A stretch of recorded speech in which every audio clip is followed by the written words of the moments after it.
Okay, great opportunity for us to just go play against somebody else today.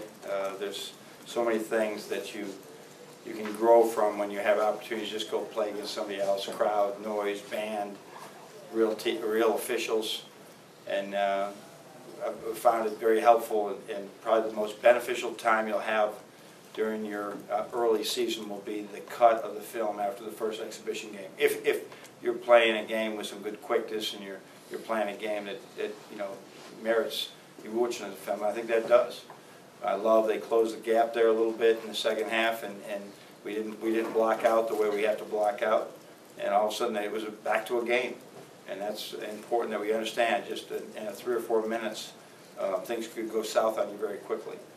So miss Muhammad out there. He's been playing really well, and like in if we practiced an hour and 45 minutes yesterday, it was the hour and 44th minute.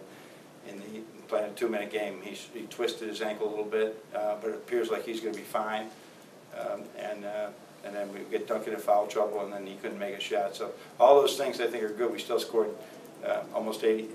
We scored 80, almost 80. We scored almost 88 points with a couple of our guys having minutes or a game at all. Beilein, Michigan Daily, head coach. So like you were saying with the injury to Muhammad Ali Abdul-Rahman, you decided to put Sean Lonergan in as the starter. So, and that might have been a surprising choice to some people. So what was the reason behind that decision, and how pleased were you with the result? Sean knows every position out there, and we didn't feel we were in a point where we wanted to trade people around. We've had X and Ibby out, or X and Derek out there a lot. They're like typical freshmen. They're having trouble. Just the games need to slow down for them. The game, Sean sees the game pretty well, and he got us off to a really good start. Brendan?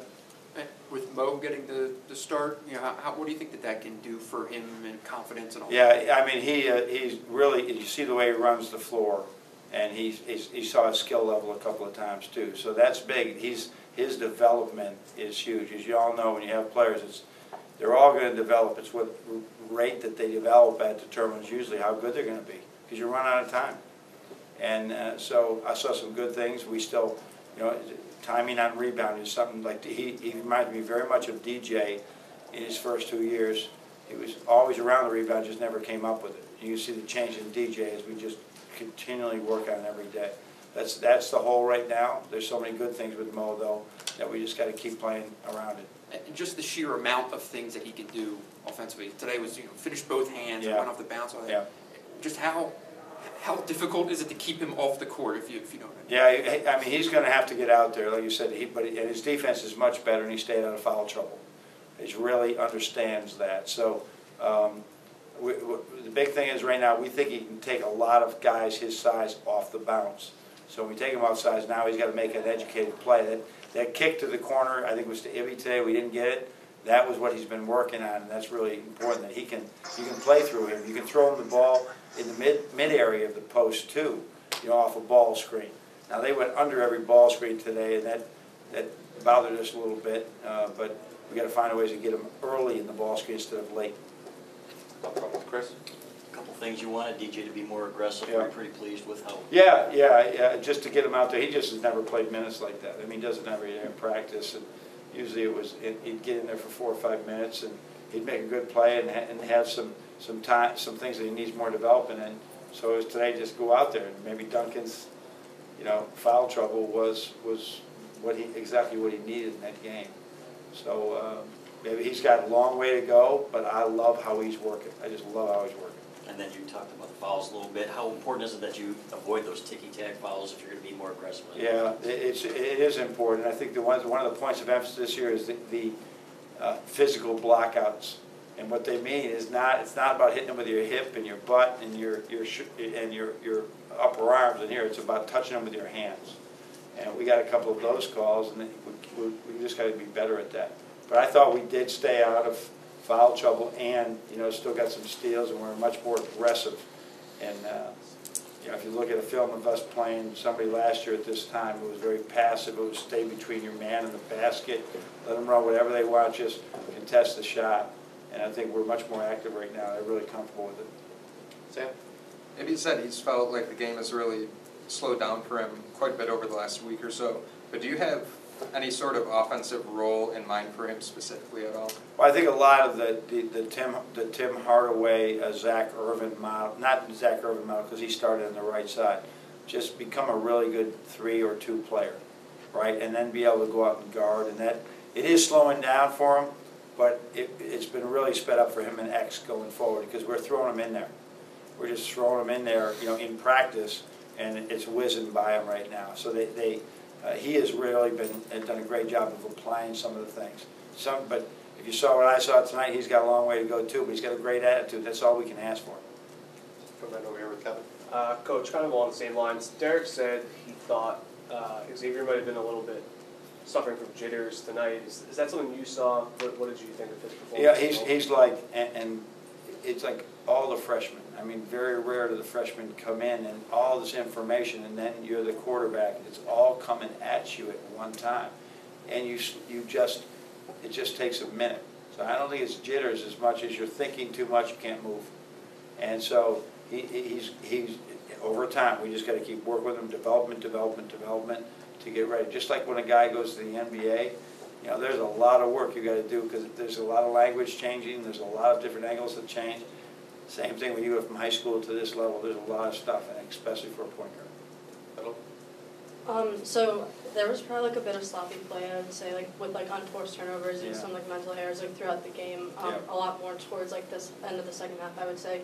Do you see that more as like, just shaking off the rust, or like maybe a sign of something more problematic? Oh, I don't. You know, I hate turnovers. You know, they just lose you games. So I think there's some timing things, and there's some drills that we do in practice that we've done, and there's similar issues in it. And I think they look at that, they say, oh, this is just a drill. This is not going to affect me in games, and you can see it happen right there. We do a perfect passing drill that is all about some of those turnovers we had today. And it's balance, and it's stepping, and it's reading back doors from each other.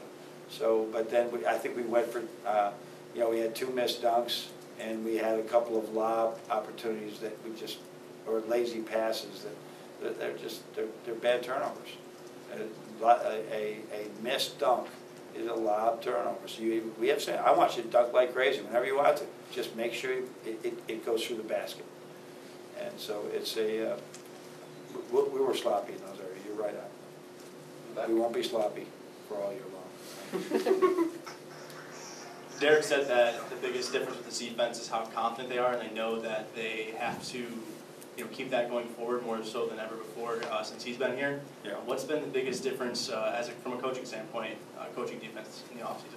Well, I think it's got to hit you right between the eyes. When we looked at the numbers last year, and we saw it trending up outside the season, and then we said, but it was still like in non-conference, it's still, let's say, 42 or 43. And we tried to address it the best we could, and all of a sudden it's at 46 or 47, and you got a bad DER. So we weren't going to let that happen again, try to address it in the middle of the season. You know, because it's really hard to do that when you got 2 games a week.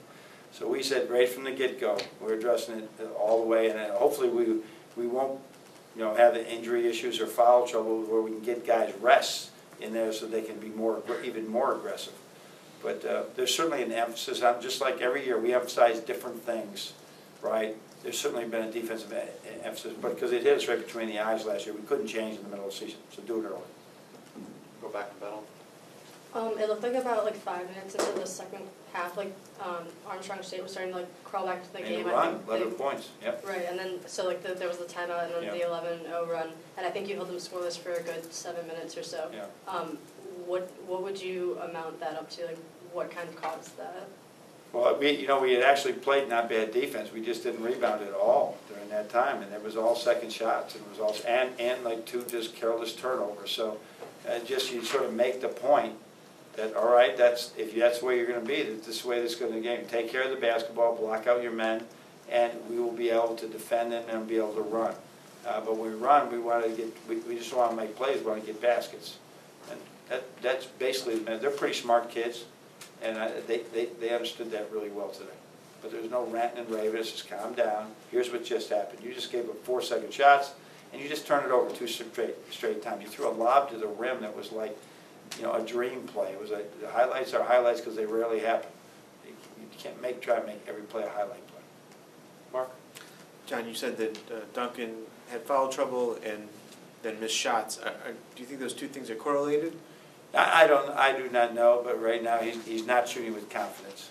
You're just beyond tonight. Yeah, he's not shooting, and he can't, and he's just got to go in there and shoot it in. And so we just go work on it and shoot with confidence, shoot with confidence. No shot's a bad shot, but he's got to just get through this little thing because it's happened a couple of times in the last week, and so okay. When guys come out of the summer, Mark, and I saw it with Patrick all the time.